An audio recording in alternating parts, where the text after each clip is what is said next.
Alhamdulillah wassalatu wassalamu ala rasulillah wa ala alihi wa sahbihi wa mawalah ma ba'd. Allahumma aslih mata Muhammadin sallallahu alaihi wasallam wa farrij ja'in ummati Muhammadin sallallahu alaihi wasallam warham ummata Muhammadin sallallahu alaihi wasallam wa ansyur wahfaz wajid nahdlatal fil alamin haqq sayyidina Muhammadin sallallahu alaihi wasallam. Amma ba'd. Para pemirsa, pada kesempatan yang sangat mulia ini kita akan lanjutkan acara kita, yaitu acara mengupas tentang masalah kisah-kisah inspiratif.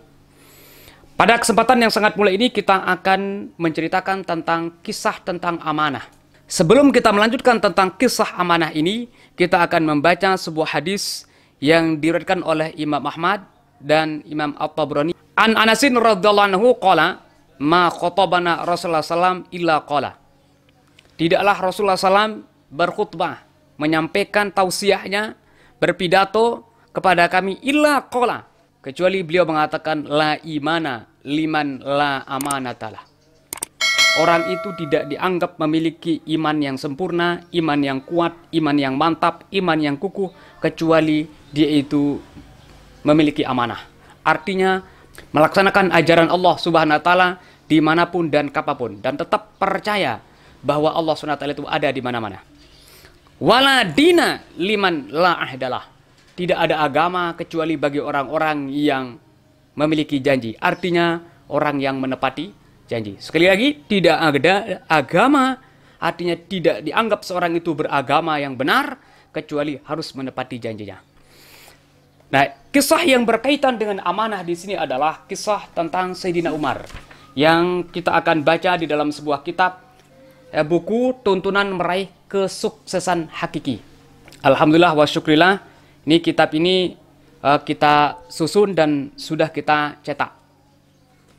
Dan ini adalah karya kami yang kedua, yaitu setelah metode terjemah Al-Quran sistem 17 jam.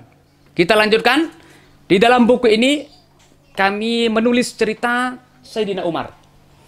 Pada suatu saat Sayyidina Umar keliling untuk mengetahui masyarakat mereka. Kalau istilah sekarang namanya belusukan, tapi ini waktu malam. Dari kejauhan, tiba-tiba beliau mendengar sebuah suara dari sebuah rumah. Dan suara itu adalah suara seorang perempuan, seorang pemudi yang mengatakan, "Wahai ibuku, tidak boleh engkau mencampur air susu bersama air yang biasa untuk dijual kepada orang." Dan ini adalah larangan daripada Sayyidina Umar. Tiba-tiba ibu daripada orang ini mengatakan apa? Sayyidina Umar tidak ada di sini. Dari mana dia bisa tahu? Oleh sebab itu, andai kata kita mencampur air susu sekarang dengan air kemudian kita jual, tidak ada yang tahu. Sayyidina Umar juga tidak tahu. Tapi jawaban yang luar biasa daripada seorang anak itu, Masya Allah, tabarakallah. Wahai ibuku, apakah engkau akan menipu umat Islam? Apakah engkau melanggar sumpahmu dan berbohong kepada Amirul Mukminin? Tidakkah Amirul Mukminin melarang apapun masyarakatnya untuk melakukan hal ini? Perlu diingat wahai ibuku, walaupun Amirul Mukminin, Khalifah Sayyidina Umar di sini tidak ada, tapi ingatlah bahwa Allah Subhanahu wa taala tetap ada dan selalu mengawasi kita. Mendengar apa yang dikatakan oleh pemudi ini atau oleh perempuan ini, Sayyidina Umar terkagum-kagum dan langsung pulang ke rumahnya. Dan di saat pulang, Sayyidina Umar, yaitu Amirul Mukminin, mengumpulkan semua putra-putranya dan menawarkan kepada putra-putranya, "Wahai anak-anakku, siapakah di antara kalian yang ingin untuk menikah dengan putri pedagang susu?" Ini tawaran Sayyidina Umar, ini tawaran yang tidak menarik. Coba bayangkan, anak seorang khalifah, raja, junjungan semua umat Islam, mau dinikahkan dengan anak pedagang susu. Semua anak-anaknya terdiam. Tidak ada yang berani angkat tangan. Tapi memang Sayyidina Umar adalah orang yang cerdas luar biasa. Akhirnya beliau mengatakan, "Wahai anak-anakku, jikalau di antara kalian tidak ada yang mau untuk menikahinya, saya langsung yang akan menikahi." Mendengar apa yang dikatakan oleh abahnya, kan kaget itu anak-anaknya. Loh, ini kalau bukan anak yang istimewa, tidak mungkin abah kita, bapak kita ingin untuk menikahinya. Akhirnya satu di antara anaknya angkat tangan, "Saya pak yang akan siap untuk menikahinya." Putra beliau yang bernama Asim. Akhirnya benar dinikahilah. Bayangkan anak Amirul Mukminin, anak seorang raja, anak orang yang sangat disegani. Bukan hanya disegani oleh kalangan manusia, tapi disegani oleh setan. Nikah anaknya dengan anak pedagang susu. Masya Allah, tabarakallah. Nah, setelah itu, hasil dari pernikahan itu melahirkan seorang perempuan, seorang putri namanya Laila. Kemudian Laila ini menikah dengan seorang laki-laki namanya Abdul Aziz bin Marwan. Dari sanalah lahir seorang laki-laki yang disebut oleh ulama sebagai Khulafa Rasyidin Al-Khamisah yang kelima, yaitu Umar bin Abdul Aziz, yang mirip sekali keberaniannya, keadilannya sama dengan cicitnya, yakni Sayyidina Umar.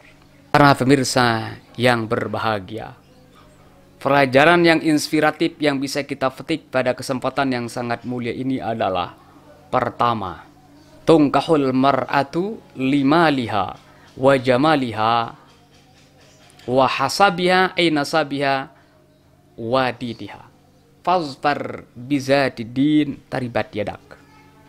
Perempuan itu kalau kita ingin untuk menikahinya, paling tidak harus ada 4 kriteria. Yang pertama, yang memiliki harta benda. Yang kedua, cantik.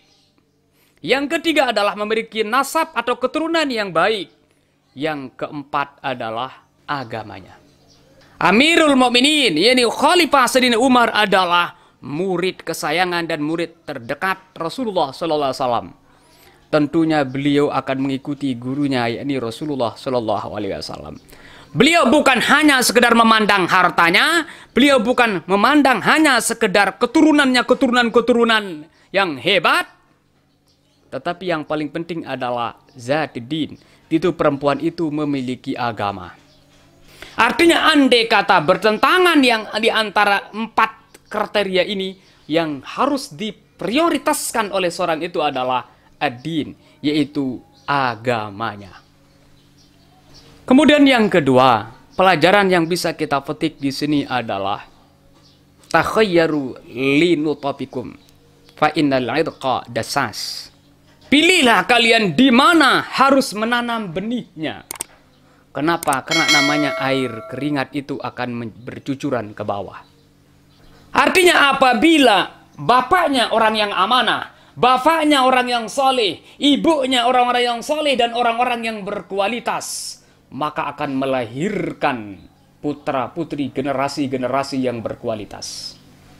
Dari anak Sayyidina Umar dari Asim, kemudian melahirkan Laila, yang nikah dengan tadi anak pedagang susu tapi amanah, melahirkan seorang khalifah yang dianggap itu adalah sebagai khalifah Ar-Rasyidin yang kelima, yaitu Umar bin Abdul Aziz, yang adilnya luar biasa, yang solihnya luar biasa, pemberaninya luar biasa.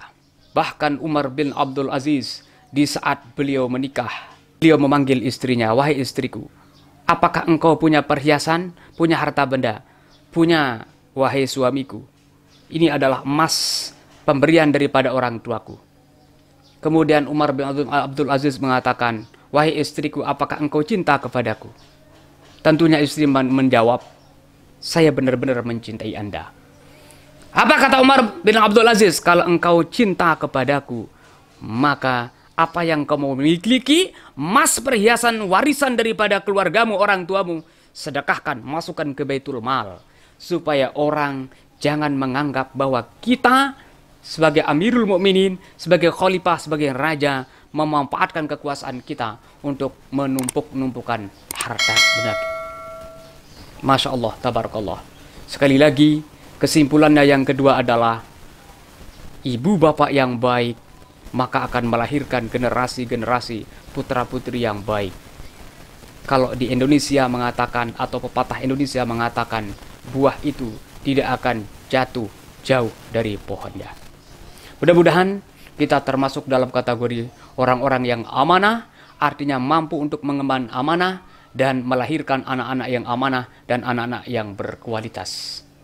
Sekian, wallahul muwaffiq wal hadi ila sabilir rasyad. Wassalamualaikum warahmatullahi wabarakatuh.